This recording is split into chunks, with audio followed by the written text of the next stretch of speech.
Hallelujah, praise the lord. प्रियांनो, आज आपण देवाचं वचन ऐकत आहात आणि म्हणून अतिशय आनंदाची गोष्ट आहे ही. परमेश्वराच्या नावाला मान, महिमा, गौरव आज, आता आणि सदा सर्व काळ असो. देवाची उपकार स्तुती आज मी विशेष करून करते, कारण बायबलमध्ये लिहिलेलं आहे नाही का, ज्याला कान आहेत तो ऐको. मग आम्हाला असं वाटतं आम्हाला तर सर्वांनाच कान आहेत. मग असं का बरं लिहिलं आहे? एकच कारण आहे, कारण आम्ही जग आणि जगातल्या सर्व गोष्टी ऐकत असतो नाही का. परंतु काही गोष्टी आम्हाला चांगल्या वाटतात, पण काही गोष्टींचा कंटाळा देखील येतो. पण परमेश्वर म्हणत आहे, ज्याला कान आहे तो ऐको, म्हणजे तो देवाचे वचन ऐको. देवाचं वचन आम्ही ऐकलं पाहिजे, देवाकडे आम्ही वळलं पाहिजे, कारण आम्ही जग आणि जगातल्या गोष्टींमध्ये फार गुंतलेलो आहोत. आज आपण मत्तयाचं पुस्तक आणि हे जे शुभवर्तमान आहे मत्तयाचं, त्यातला 13वा अध्यायामध्ये पेरणाऱ्याचा दाखला दिलेला आहे. हा पेरणाऱ्याचा दाखला कसा आहे त्याविषयी आपण पाहणार आहोत. आता दाखला म्हणजे काय? दाखला हा शब्द ग्रीक भाषेतील पॅराबल हा जो शब्द आहे त्याचं भाषांतर आहे. त्यावेळी प्रभू येशूने दाखल्यांमधून आणि दृष्टांतांमधून लोकांना शिक्षण दिलं. आणि दाखले का बरं त्याने सांगितले? तर दाखल्यांमधून प्रतिकात्मक रूपाने तो आध्यात्मिक सत्यांची उकल करत होता.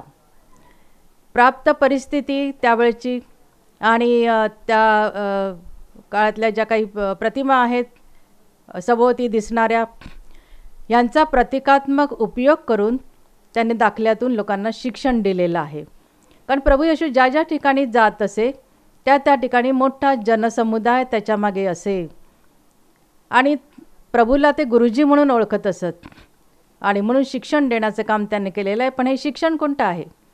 हे शिक्षण स्वर्गीय राज्याच्या गोष्टींचं आहे. आणि म्हणूनच ज्या गोष्टी सहजासहजी आपल्याला समजत नाहीत त्यांची उकल करून दाखवण्याचं कार्य प्रभू येशू ख्रिस्ताने केलं आणि त्यासाठी त्याने दाखल्यांचा उपयोग केलेला आपल्याला दिसून येतो.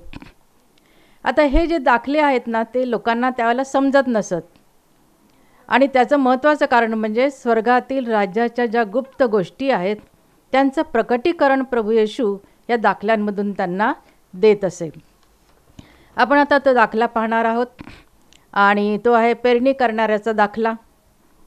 प्रभू येशू ख्रिस्त ज्या ठिकाणी राहत असे तेथून निघाला आणि मग समुद्रकिनारी गेला. तिथे गेल्यानंतर लिहिलेलं आहे की फार मोठा जनसमुदाय प्रभू येशू ख्रिस्ताकडे आला आणि मग आता त्यांना शिक्षण देण्याच्या वेळी प्रभू येशू ख्रिस्त त्या ठिकाणी एक तारू होतं, त्या तारवात जाऊन बसला. तिथे तो उभा राहिला आणि तारवात उभा राहिल्यानंतर समुद्रकिनारी जे लोक होते त्या लोकांना त्यांनी शिक्षण द्यायला सुरुवात केली.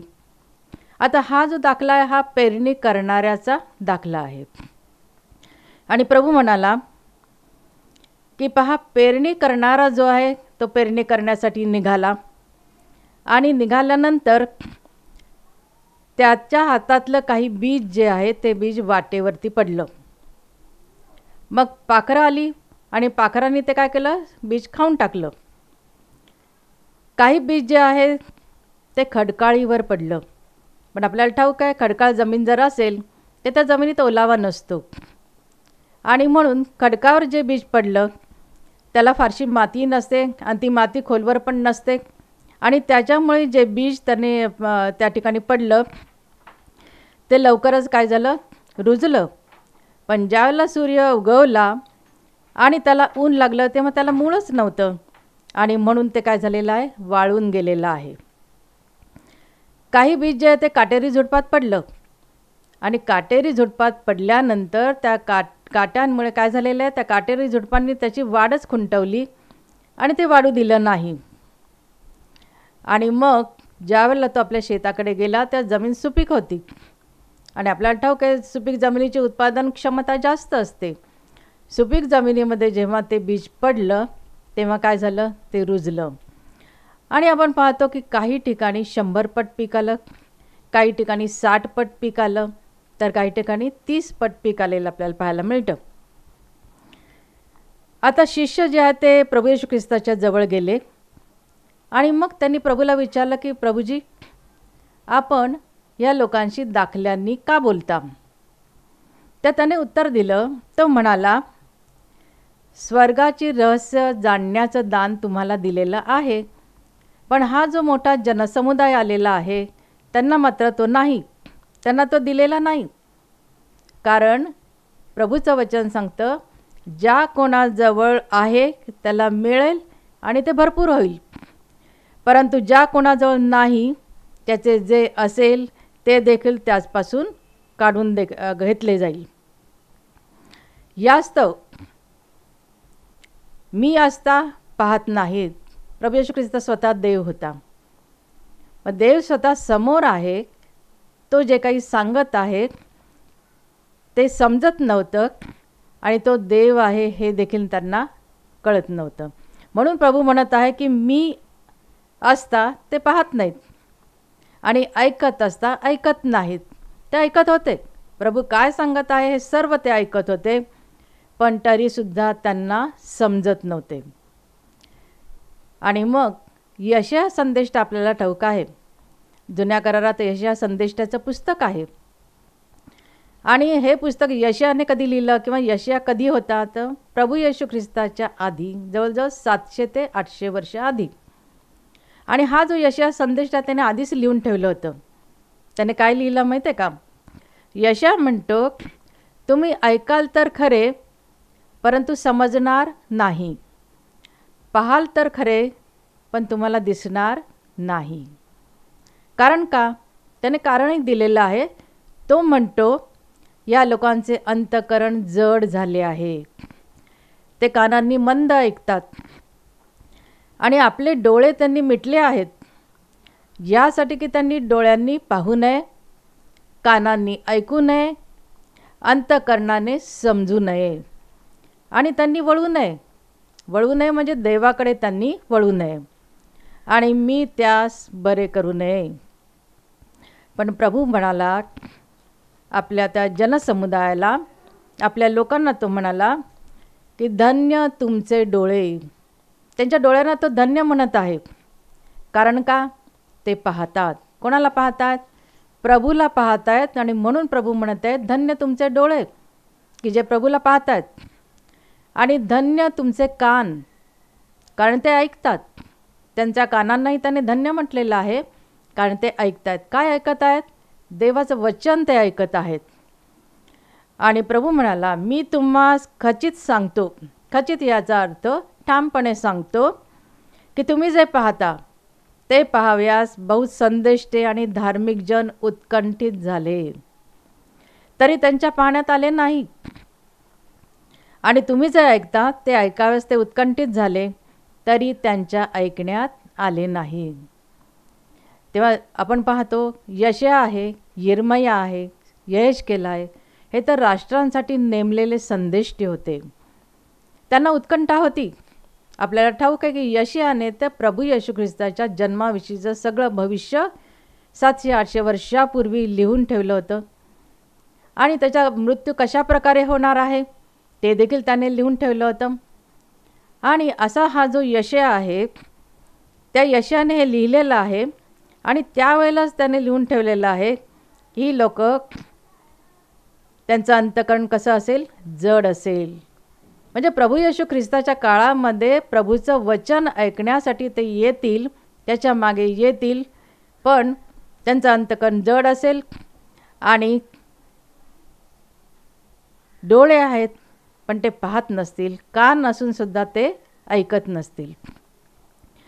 आणि यशाने असं म्हटलेलं की संदेष्टे आणि जे धार्मिक जन ते उत्कंठित होते. त्यांना उत्कंठा होती कारण प्रभू येणार हे त्यांना ठाऊक होतं, म्हणून त्यांना उत्कंठा होती. कशाची? प्रभूला पाहण्याची उत्कंठा, आणि दुसरी गोष्ट प्रभूच्या तोंडून देवाचं वचन ऐकण्याची उत्कंठा त्यांना होती. परंतु हा जनसमुदाय जो आहे ते पाहत होते पण त्यांना कळत नव्हतं, कानांनी ऐकत होते पण त्यांना समजत नव्हतं. पण जुने संदेष्टे जे आहेत, या संदेष्टांना आणि धार्मिक जन त्या काळातले जे होते त्यांना जी उत्कंठा होती ती पूर्ण झाली नाही. कारण जवळजवळ 700 ते 800 वर्षांनंतर मग प्रभू या पृथ्वी तलावर आलेला आहे. आणि म्हणून तो म्हणत आहे की धन्य तुमचे डोळे की जे पाहतात आणि धन्य तुमचे कान कारण ते देवाचं वचन काय करत आहेत, ऐकत आहेत. आता ज्यावेळेला प्रभूने हा दाखला सांगितला त्या तो सांगितल्यानंतर काय झालेलं की बाकीचे सर्व लोक निघून गेले. परंतु आपल्याला असं दिसतं की त्याचे 12 शिष्य तिथे होते आणि काही विश्वासणारे प्रभूवर विश्वास ठेवणारे जे लोक आहेत ते देखील त्या ठिकाणी होते. आणि ते प्रभूकडे आले आणि प्रभूकडे आल्यानंतर त्यांनी प्रभूला विचारलं की हा जो आपण दाखला दिलेला आहे ह्या दाखल्याचा अर्थ काय, आम्हाला स्पष्ट करा, आम्हाला समजावून सांगा. तेव्हा प्रभूने सांगितलं की काही लोक देवाचं वचन ऐकतात, दाखला ऐकतात, पण त्यांना तो समजत नाही. तेव्हा काय होतं, तर दुष्ट येतो आणि त्यांच्या अंतःकरणात पेरलेलं हे जे देवाचं वचन आहे ते काय करतो, तो हिरावून घेतो. म्हणजे वाटेवर पडलेलं बीज जे आहे ना ते अशासारखं आहे. खडकाळीवर पडलेलं जे बीज आहे ते पेरणारा येतो, ते वचन तो ऐकतो, ऐकल्यानंतर तत्काळ तो काय करतो, ग्रहण करतो, परंतु त्याला मूळच असत नाही. आणि ते वचन मुळावलेलं नसल्यामुळे काय होतं, थोडा वेळ टिकतं, पण ज्यावेळेला संकट येतात किंवा आपत्ती येते आणि अशा प्रकारचे प्रसंग येतात तेव्हा लागलेच तो अडखळतो. आणि काटेरी झाडांमध्ये जो पेरलेला आहे तो काय करतो, तर तो वचन ऐकतो, परंतु संसाराची चिंता, प्रपंचाचा जो मोह आहे, लोभ आहे पैशाचा, या सर्वांमुळे काय होतं की तो त्याचं जीवन निष्फळ होतं. चांगल्या भूमीवर पेरलेला तो कोण आहे, तर तो काय करतो माहिती आहे का, तो वचन ऐकतो, ऐकल्यानंतर ते वचन तो ग्रहण करतो आणि तो फळ देतोच देतो. कोणी 100 पट देतो, कोणी 60 पट, तर कोणी 30 पट देतो. त्याने आणखीन एक दाखला दिला, प्रभूने आणखीन एक दाखला दिला. तो कशाचा आहे, तर मोहरीच्या दाण्याचा आहे. आपल्या सर्वांना मोहरी ठाऊक आहे, जे आपण नेहमी घरात वापरतो नाही का स्वयंपाकात. मोहरीचा दाणा इतका लहानसा आहे, परंतु हा लहानसा दाणा जमिनीत पेरल्यानंतर मग काय होतं, त्याचं मोठं वाढून झाड होतं आणि जवळजवळ 3 मीटरपर्यंत ते झाड उंच होतं, वाढतं. आणि मग एवढ्या मोठ्या झाडामध्ये काय होतं, आकाशातली पाखरं येतात आणि त्या झाडामध्ये वस्ती करून राहतात. प्रभूने आणखीन एक अगदीच घरातलं एक उदाहरण दिलेलं आहे आणि ते आहे खमीराचं. आणि हे जे खमीर आहे ते ज्या वेळेला पिठामध्ये ठेवलं जातं किंवा पिठात मिक्स केलं जातं तेव्हा काय होतं, पिठाचा जो गोळा आहे तो फुगून मोठा होतो. त्या प्रभूला हे सांगायचं आहे यामधून की ज्याप्रमाणे मोहरीचा दाणा छोटा दिसतो, अगदी लहान असतो, किंवा पिठाचा गोळा लहान असतो, पण मोहरीच्या दाण्याचं वाढून मोठं झाड होतं, त्यात पाखरं वस्ती करतात. आणि पिठामध्ये खमीर असल्यामुळे काय होतं, तो गोळा जो आहे पिठाचा तो फुगून मोठा होतो. त्याप्रमाणेच देवाचं राज्य आहे की दिसायला ते लहान दिसतं, कारण लोक देवाकडे वळत नाहीत, देवाचं वचन ऐकत नाहीत. पण ते कसं आहे, त्या मोहरीच्या दाण्यासारखं किंवा त्या खमीरासारखं आहे. आणि ते काय होणार आहे, देवाचं वचन लोक ऐकतील आणि देवाकडे वळतील आणि मग ते मोठं होईल. देवाचं राज्य जे आहे ते मोठे होईल असं म्हटलेलं आहे. कारण स्वर्गीय राज्य लहान असावं असं वाटतं, पण पुढे वाढून ते काय होणार आहे, मोठं होणार आहे. म्हणजे अनेक लोक देवाच्या ज्ञानाकडे वळतील आणि देवाकडे वळतील. आणि मग पाहतो या सर्व गोष्टींचे येशूने दाखले दिले, दाखल्यांनी त्यांना समजावून सांगितलं. कारण या रोजच्या व्यवहारातल्या गोष्टी होत्या, मोहरीचा दाणा असो, पीठ असो किंवा पेरणारा असो, हे सगळ्यांना माहिती असतात. आणि लोकसमुदायाला ते सांगितल्यानंतर त्याने काय म्हटलं आहे की ह्यासाठी की संदेशाच्या द्वारे जे सांगितले आहे ते पूर्ण व्हावे. हे भविष्य देखील किंवा हे भाकीत देखील लिहून ठेवलेलं होतं. आणि काय लिहिलेलं आहे? असं लिहिलेलं आहे की मी आपले तोंड उघडून दाखले देईन, जगाच्या स्थापनेपासून जे गुप्त आहे ते मी प्रकट करीन. त्या जगाच्या स्थापनेपासून गुप्त असलेल्या गोष्टी कोणत्या? तर त्या स्वर्गीय राज्याच्या गोष्टी आहेत आणि त्या गोष्टी मी प्रकट करीन असं प्रभू येशू ख्रिस्ताने म्हटलेलं आहे. मग पहा, त्याकाळी दाखले जे आहेत ते लोकांना समजत नव्हते आणि त्याचं महत्त्वाचं कारण म्हणजे काय? तर रोजच्या जीवनातल्या गोष्टी प्रतिकात्मक रूपाने सांगूनसुद्धा लोकांना त्या समजत नव्हत्या, कारण त्या गहन अशा गोष्टी होत्या, त्या रहस्यमय स्वर्गीय राज्याच्या गोष्टी होत्या आणि म्हणूनच त्या समजत नव्हत्या. कारण दाखले हे स्वर्गातील राज्याच्या गुप्त गोष्टींचं प्रकटीकरण होतं. शिष्य जे आहेत ते शिष्य आणि सामान्य लोक, जो लोकसमुदाय प्रभू येशू ख्रिस्ताच्या मागे जात होता, यांना दृष्टांत आणि दाखल्यांचा अर्थ समजला नाही. म्हणजे असं नाही की जो जनसमुदाय त्याच्या मागे जात असे त्यांना समजला नाही, परंतु 12 शिष्य जे त्याचे होते त्यांना देखील तो समजला नाही. कारण त्यावेळेला किंवा त्या काळामध्ये शिष्य जे प्रभूचे आहेत ते स्वतः शिक्षण घेण्याचं काम करत होते. आणि हे शिक्षण कशाचं होतं? तर कशा प्रकारे लोकांना शिक्षण द्यावं ह्याचं शिक्षण ते घेत होते. कारण पुढे हेच शिक्षक होणार होते. आणि आता प्रभू येशू ख्रिस्त जो आहे त्याला सर्व लोक काय म्हणत असत? प्रभूला गुरुजी म्हणत असत. आणि गुरुजी शिक्षण देत आहेत तेव्हा ते ऐकत होते, ते डोळ्यांनी प्रभूला पाहत होते, आपल्या गुरुला पाहत होते, पण तरी त्यांनाही समजत नव्हतं. पण ते यहुदी असल्यामुळे ते नियमशास्त्राचे शिक्षक होते आणि नियमशास्त्र आणि जुना करार ते शिकवणार होते. पण आता प्रभू जेव्हा पृथ्वी तलावर आला त्या स्वर्गीय राज्याचं शिक्षण त्यांना मिळत होतं. प्रभू काय सांगत आहे, त्याचा अर्थ समजावून कसा सांगत आहे याकडे मनापासून ते लक्ष देत होते. आणि म्हणूनच आपल्याला असं दिसतं की त्यांना ते थोडंफार समजत होतं. पण आता त्यांच्याकडे जुनं भांडार होतं. हे जुनं भांडार काय? जुनं भांडार म्हणजे जुन्या करारातील नियमशास्त्र, ते त्यांना ठाऊक होतं. आणि आता नवीन भांडारही त्यांच्याकडे आलं. नवीन भांडार म्हणजे काय? तर प्रभू येशू ख्रिस्ताची शुभवार्ता, की ज्या शुभवार्तेला आपण काय म्हणतो? तिला आपण म्हणतो शुभवर्तमान. आणि आता शुभवर्तमानातल्या गोष्टी देखील त्यांना प्रभूमुळे समजणार होत्या. आपल्याला ठाऊक आहे की यशाया याचा 55वा अध्याय आणि 6 वचनापासून पुढे स्वतः परमेश्वर आपल्याशी बोलत आहे. आणि आता आपण पाहणार आहोत की यशाया संदेष्टाचं पुस्तक 55वा अध्याय आणि 6 ते 11 वचनांमध्ये देव काय सांगत आहेत, देव काय बोलत आहे. तर देव म्हणतो, परमेश्वर प्राप्तीचा काळ आहे, तोवर त्याला शोधा, तो जवळ आहे, तोच त्याचा धावा करा.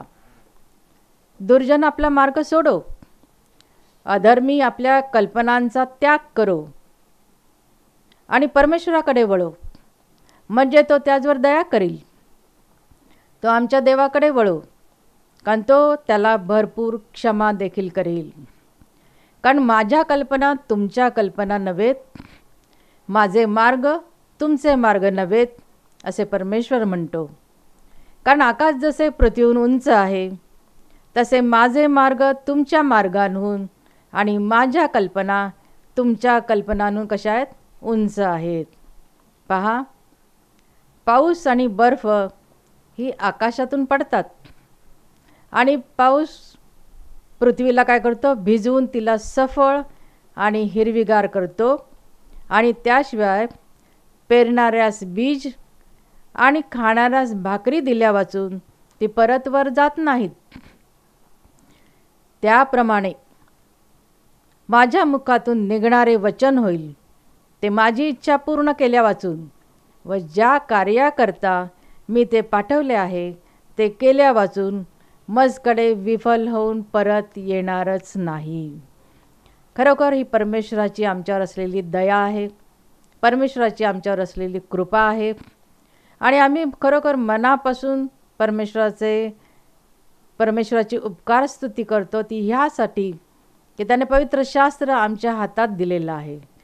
पवित्र शास्त्रातलं प्रत्येक वचन हे जिवंत आहे, प्रत्येक वचन हे पवित्र वचन आहे, कारण पवित्र आत्म्याद्वारे ते लिहिलं गेलेलं आहे. आणि म्हणून हे जिवंत वचन जे आहे ते आमच्या अंतःकरणात कार्य केल्याशिवाय राहणार नाही. आमची अंतःकरणं बदलून टाकणारी वचनं आहेत, आमच्या जीवनात परिवर्तन घडवून आणणारी अशी ही वचनं आहेत. आणि म्हणून पहा प्रियांनो, परमेश्वराची वचनं जी आहेत ती कार्यसिद्धी झाल्याशिवाय विफल होऊन त्याच्याकडे कधीच परत जाणार नाहीत, असं परमेश्वराने आम्हाला सांगितलेलं आहे. आणि केवळ सांगितलं नाही तर त्याने हे लिहून ठेवलेलं आहे, म्हणजे पिढ्यानपिढ्या लोक हे वचन वाचतील, समजून घेतील आणि ते ग्रहण देखील करतील. प्रियांनो, ही परमेश्वराची जिवंत आणि पवित्र वचनं आहेत. आणि म्हणूनच आपल्याला विचार करायला हवा की ही वचनं जी आहेत या वचनांचा अर्थ काय. देवाचं वचन जे आहे ना ते बीजासारखं आहे. हे बीज विविध प्रकारच्या जमिनीत पडतं. या दाखल्यात जमिनीचे 4 प्रकार सांगितलेले आहेत. आणि विविध प्रकारच्या जमिनी म्हणजे काय, तर विविध प्रकारचे अंतःकरण असलेले लोक, कारण प्रत्येकाचं अंतःकरण हे वेगवेगळं असतं. आणि म्हणूनच या दाखल्याचा अर्थ जेव्हा आम्ही समजावून घेतो तेव्हा आम्हाला स्वतःलाच एक प्रश्न विचारायला हवा की मी कोणत्या प्रकारची जमीन आहे, म्हणजेच माझं अंतःकरण कोणत्या प्रकारचं आहे. कारण प्रभूने पेरणाऱ्याचा दाखला सांगितला, त्याला सर्व लोक निघून गेले आणि फक्त 12 शिष्य आणि त्याच्यावर विश्वासणारी जी लोक होती ना तीच त्या ठिकाणी मागे राहिली. ते प्रभूकडे आले आणि प्रभूकडे आल्यानंतर त्यांनी दाखल्याचा अर्थ विचारला. दाखला हा प्रतिकात्मक होता आणि तेव्हा प्रभू म्हणाला की देवाच्या राज्याचं रहस्यदान तुम्हालाच दिलेलं आहे. तुम्हाला म्हणजे ज्यांचं अंतःकरण देवाचं वचन स्वीकारण्यास तयार आहेत अशा सर्वांना. मग देवाच्या राज्याचं रहस्य काय आहे, तर देवाने प्रभू येशूच्या ठाई आमच्यासाठी तारणाची योजना तयार केली आहे. ज्यांची अंतःकरण नम्र आणि लीन आहेत, जे पश्चाताप करून प्रभूवर विश्वास ठेवतात, त्यांना हे तारण काय आहे ते समजेल आणि त्यांना प्राप्त देखील होईल. संदेशाचा बीज तर सर्वांसाठी सारखा आहे, पण जे संदेश ऐकतात त्यांची ग्रहणशक्ती जी आहे ती मात्र भिन्न असते, वेगवेगळ्या प्रकारची असते. आणि म्हणून संदेशाला मिळणारा प्रतिसाद जो आहे तो देखील वेगवेगळा असतो, कारण अर्थ समजून घेण्याची जी शक्ती आहे ती प्रत्येकामध्ये वेगवेगळी असते. या दाखल्यात 4 प्रकारच्या जमिनी सांगितल्या आहेत नाही का. त्या 4 प्रकारची अंतःकरणे असलेली लोक ह्या जगामध्ये आहेत. आता हा पेरणारा कोण आहे, तर पेरणारा स्वतः प्रभू येशू ख्रिस्त आहे. शेत कोणतं आहे, तर हे जग म्हणजे शेत आहे. आणि बीज हे काय आहे, तर बीज हे त्या वचनाचं काय आहे, प्रतीक आहे. वाटेवर पडलेलं बीज जे आहे ते कठीण जमिनीमुळे रुजत नाही.